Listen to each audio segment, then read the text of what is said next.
House Judiciary Committee oversight hearings are meant to hold federal agencies accountable, but the latest involving Homeland Security Secretary Kristi Noem have become a flashpoint in the debate over immigration enforcement. Hello and welcome to USA Today's The Excerpt. I'm Dana Taylor. While Noem had staunch support from Republicans on the Oversight Committee, Democratic lawmakers grilled her on several controversial issues, including the shooting deaths of 2 Americans during a federal operation and allegations that the Department of Homeland Security has obstructed oversight investigations. Joining me now to break down yesterday's hearing is USA Today national news reporter Lauren Villagran. It's always good to have you on the show, Lauren. Thanks, Dana. Lauren, a lot of the questions centered on the tactics ICE is using, including concerns about large-scale raids and arrests and operations at or near schools. How did Noem defend those practices? Well, Department of Homeland Security Secretary Kristi Noem has said over and over from the get-go that ICE is performing targeted enforcement, searching for the quote-unquote worst of the worst, criminals, people who have a criminal background, a serious criminal background. But Dana, we've seen from immigration researchers, immigrant advocates, and attorneys around the country that just isn't true. The widespread immigration enforcement that we've seen around the nation, from Los Angeles to Minneapolis and beyond, has frequently drawn in, lots of other people who have a pending immigration claim, a pending asylum claim, a pending green card, and even U.S. citizens. Secretary Noem refused to apologize to the families of Alex Preddy and Renee Good, the 2 Americans who were killed during protests in Minneapolis. How did that moment play out in the room? Yeah, so over 2 days of testimony before both the Senate and House Judiciary Committees on Tuesday and Wednesday, Noem was continuously pressed to apologize to the families of Preddy and Good. As you said, Dana, she did not. She continually said that, the investigations are ongoing when Democrats said, will you affirm that they were not domestic terrorists? So I think we're going to continue to see that play out as the investigations continue. And she was also repeatedly asked about the death of a Rohingya refugee. Noem said the case of Nurul Amin Shah Alam is under review. Can you explain what happened there?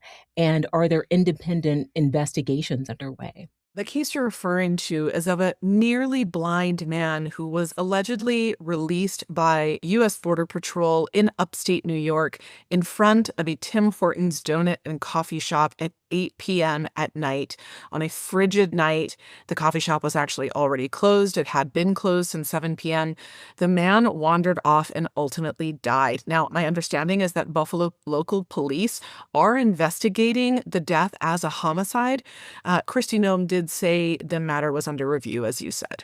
She defended ICE entering homes without judge-signed warrants, saying they've used administrative warrants 28 times. Lauren, what are administrative warrants and who's authorized to sign off on those? Yeah, okay. This part is really important. And you actually saw pushback both from Democrats and Republicans, more Democrats than the former. But this issue of what sort of warrant is needed to enter a home is a big one right now. ICE operates with administrative warrants, meaning that they can go after a person of interest in the public space with an administrative warrant signed by an ICE official. To enter a home, Democrats contend, under the Fourth Amendment of the Constitution, a judicial warrant is required. Now, the bar for that sort of warrant is much higher, Dana. A federal judge, has to sign off on that home entry. Under a memo issued by Noem's Homeland Security, ICE is now authorized under this memo to enter homes with only an administrative warrant. This has many lawmakers on both sides of the aisle concerned for Americans' Fourth Amendment rights. There were 4 U.S. citizens who were arrested by ICE who appeared at the hearing. What can you tell me about them? So we know that ICE around the country at different times has been detaining U.S. citizens, in some cases during protests, in others, people who ultimately are U.S. citizens but are viewed by ICE as potential undocumented immigrants, including, for example, an Alabama construction worker who is Hispanic. There have been many cases. A congresswoman from California brought 4 U.S. citizens along who had all been detained by ICE. Ultimately, none of them faced criminal charges of any kind, and the congresswoman and other Democrats are challenging ICE's going after American citizens. Kristi Noem has previously stated her intent to equip all federal agents with body cameras, but in yesterday's hearing, she said the DHS isn't funded for enough cameras. Is that claim accurate, Lauren? I don't have a lot of clarity on that data right now. What I can tell you is that Homeland Security has already deployed body cams. Border Patrol wear body cams. Kristi Noem, during the hearing, said that the extra funding that ICE received last year under the One Big Beautiful Bill, which was done under reconciliation and was considered, quote unquote, extra funding for this agency, was in the tune of more than $100 billion. So, I think Democrats were questioning why ICE wouldn't be able to invest in the body cams. Noem said it was because that funding came with very specific line items of how it was supposed to be used. There's $45 billion going to detention, for example, and it was something that the lawmakers were going to look into.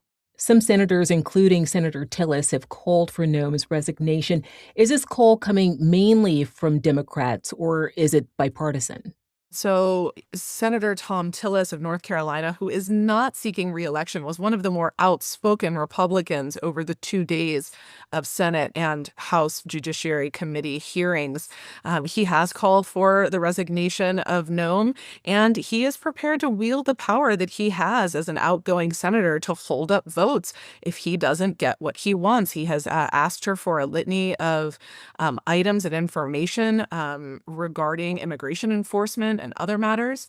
Democrats as well forcefully called for her resignation and impeachment, challenging her leadership of Homeland Security on several fronts. One Democrat, Representative Jesus Chuy Garcia of Illinois, who represents Chicago, called for the dismantlement of DHS, saying that the agency had gone rogue and was surveilling U.S. citizens and should be dismantled. Lauren, lawmakers also questioned a taxpayer-funded advertising campaign meant to deter migrants from entering the U.S., including why Secretary Noem herself appeared in those ads. What concerns have critics raised about that spending?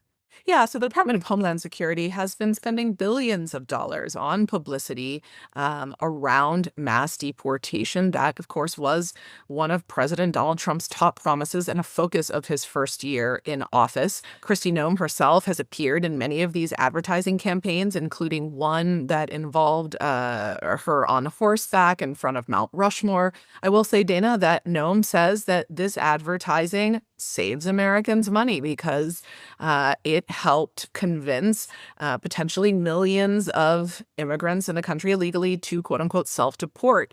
That was her argument. Of course, this hearing comes amid an even larger fight over immigration enforcement and DHS funding. What did the last 2 days of hearings tell us about the broader political battle over immigration policy right now? It's a really interesting time because we know that President Trump won the election in 2024 in part on the basis of his promise to conduct a mass deportation. But what we've seen over the past 12 months is that Americans have grown increasingly uncomfortable with the tactics that ICE has used to round up people. Noem repeatedly, like we said earlier, said that ICE was conducting targeted enforcement, but many Americans, particularly in the wake of Minneapolis and the 2 fatal shootings of Freddie and Good, saw something else on their social media platforms, on their cell phone screens, on their television screens. And public opinion polls began to fall. You started to see support both for ICE and President Trump's immigration enforcement tactics drop dramatically in January. Now, with so much going on in the world, how focused will the Trump administration be going forward on immigration enforcement is something we're going to be watching at USA Today, but certainly the infrastructure is in place. Lauren Villagran is a national news reporter for USA Today. Lauren, it's always good to have you on. Thanks for having me, Dana. Thanks for watching. I'm Dana Taylor. I'll see you next time.